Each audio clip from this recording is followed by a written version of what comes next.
There's one person I've got to speak to before we get off, because we're only here for another 20 minutes or so, and it is Mr. Peter Hook, who's currently on vacation out in Spain, and hopefully when I do this he'll be there ready to talk to me. Hello. Okay, this is Clint, live on the radio, don't swear. Is that the man that split up New Order? That's me that split up New Order single-handedly. It was you that did it, it wasn't me. Oh, don't start passing the buck now. It was you. All it was. You know it was. I phoned you up. Tricking me. I phoned me with you your up. worldly ways. You know, you make me sound like I'm some sort of one of them, what do you call it, paparazzi sort of types. I phoned you up to talk about a record that you guested on, and in the middle of it, you tell me that New Order have split up. Next thing I know, everybody around the world. What I said was, since New Order split up, it's given. Oh no, because what was I saying? I can't remember what I was saying. See, you can't remember. The record cheered me up. Right. You know, when it came out, it cheered me up because New Order had split up, you see. Right, okay. So is that still the case? Are New Order still split up, Peter Hook, before we move on? Yes, they have. Right, okay. We'll come back to that in a few minutes. We're doing that as well, are we? Yeah.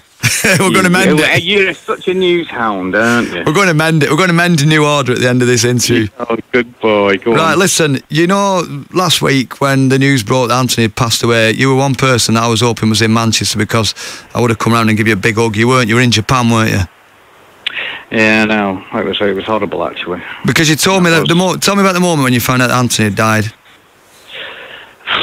Bloody hell, you're getting a bit near the knuckle, aren't you? Yeah, I do that. Is he my best mate? No, it was really horrible because, well, I mean, I wouldn't be talking to you if you were my best mate, would I? That's right. I got off the plane from Japan, and I was going through immigration, and it's not when you feel your best, is it? It took me 24 hours to get there, 3 flights. Yeah. And I switched my phone on, and you know you're not supposed to do that in the queue for immigration. They get very annoyed. Yeah.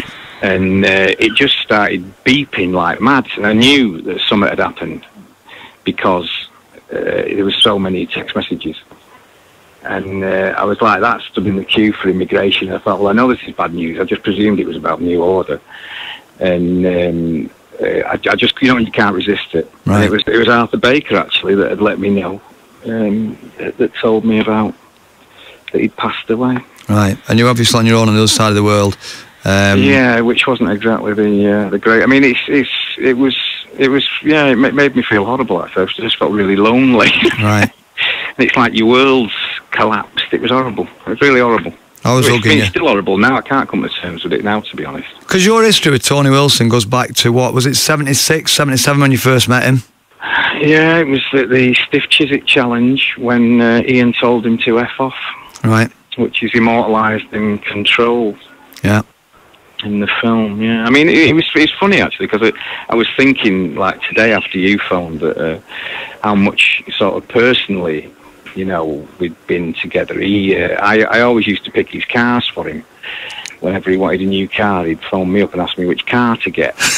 And he gave me his old car when he made enough money out of factory to get a new car. I told him that my dad's car was knackered, and I was hoping to buy him one day. And he gave me his old car, the Peugeot Estate that's immortalised in 24-Hour Party People. He gave it to me to give to me dad, which was really sweet of him. And then he gave me a Jeep Wagoneer that somebody had given him for a debt that I drove round him for 6 months and traded in to get my first motocross bike. So, yeah, no, I mean, it's a funny thing, because we lived near each other in Withington. I think he called it Didsbury on his end.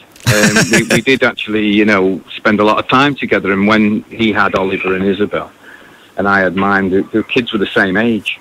Right. So you had quite a lot in common, you know. Yeah. For those who've never met Tony, and I know I bet you've got some nice words here. What words would you, what words, without swearing, what words would you use to describe the beautiful Anthony Wilson, Peter Hook? Well, when I met him, I thought he was a real pretentious arsehole, to be honest. But the thing is that once you got to know him, he was, I don't know, he was like a father to me. And he was funny because, you know, through all this business with New Order, he was always very vocal about telling the pair of us to grow up. And he was even moaning at me on the day of Bernard's wedding last week, you know, about it. Right. And he was very much, he'd become very much a father figure in my life. Do you feel that, because you're travelling the world now, aren't you? You're doing a lot of DJing right around the world, and you must be feeling a lot of love for Factory's music. I mean, even prior to Anthony's death, do you sort of see more than ever now the effect that label and that man and your band? Do you see more than ever now the effect that you've had on world sort of music? Well, I mean, when you think about what he did, I mean, and without him, there would be no Joy Division, would there? There wouldn't have been Unknown Pleasures if it wasn't for Tony, because Tony used the money that his mother bequeathed him to make the record. So without him, and without him starting Factory Records, none of this legacy that he left for Manchester, right the way through, which still affects people now, would be here. Right. And that's the truth of it, That was one of the questions. It's actually quite a staggering thought to think that if Tony hadn't have had the belief in us and the belief, presumably, in what he was doing, it would have been amazing. What would the world be like without it? I mean, I was in Japan and journalists there were asking me about it, and everyone was really, really shocked. I think if anything, Tony's popularity and the way his wisdom has gone around the world and the example that he showed to people in music groups as well as people who run record companies and all things like that, it is incredible. And I think that will come to light. And I think it's something that Manchester took for granted, to be honest, because I mean, I was actually sat there today and I was thinking about how much he fought for the Hacienda to keep it open, how much he fought the police when they tried to close it. I mean, that takes a lot of bottle, that, to stand up in Manchester to go against the police and the council. Yeah. And he did that for what he believed in, and what he believed in was the people of Manchester. He didn't want the people of Manchester treating badly, and he stood up for what he believed in. And there's not many people that do that. That's true. Do you think he really did put his money where his mouth was, and a lot of our money as well. Right. God bless him. I mean, it was funny, that thing I was reading, that article. Oh, man. I know I'm going to be in bloody bits when I get back to Britain, because it's funny when you're away. It feels away. Yeah. You know what I mean? But when you come home, that's when it's going to, get you when you see it. I think you'll love the amount of... I was thinking about that thing about when I was talking to him, about his life and his socialist beliefs, and when he was saying he made art, not money. Yeah. And, it's absolutely true. He wasn't really interested in money, and that was quite an odd thing. It's like, when we had our problems with Factory, and it was quite weird, He wasn't interested in himself. He didn't look after himself. Like a lot of people feather their own nest and then worry about everybody else. Yeah. He didn't do that at all, which is quite unusual in this day and age, isn't it? He was like a true pioneer in that way. I don't think we're ever going to see another one, are we?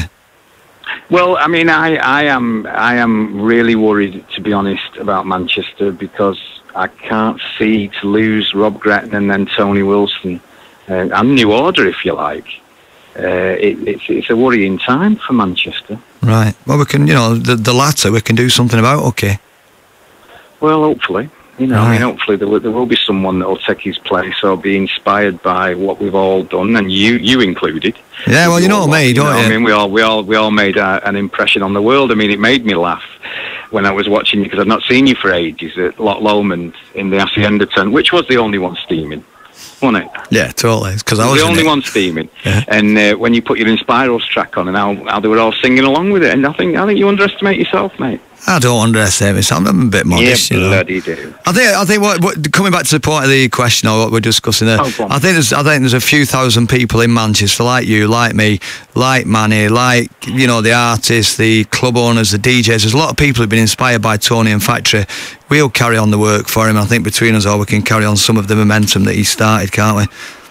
Yeah, I mean, I don't think that's ever going to go, because I think that once you set that attitude in stone, and I think that when he did with showing people that they can be in control of the destiny, that it doesn't go out of your hands, you can keep hold of it yourself. And I mean, the thing is that what Factory did, and the Hacienda did, and Rob Gretton and Tony Wilson in particular did for Manchester, has never been done in anywhere. Can you think of anywhere else in the world? I mean, if you look at someone like Bill Graham with the Fillmore East and the Fillmore West or something, Studio 54 guy, maybe Prince even with his club in Minneapolis or whatever, there are very, very few people that have put the money where their mouths is and actually given something back to the place where they were born. The difference there is that all those people that you're talking about, they're okay, and I know that they're all, you know, geniuses in their own right. They're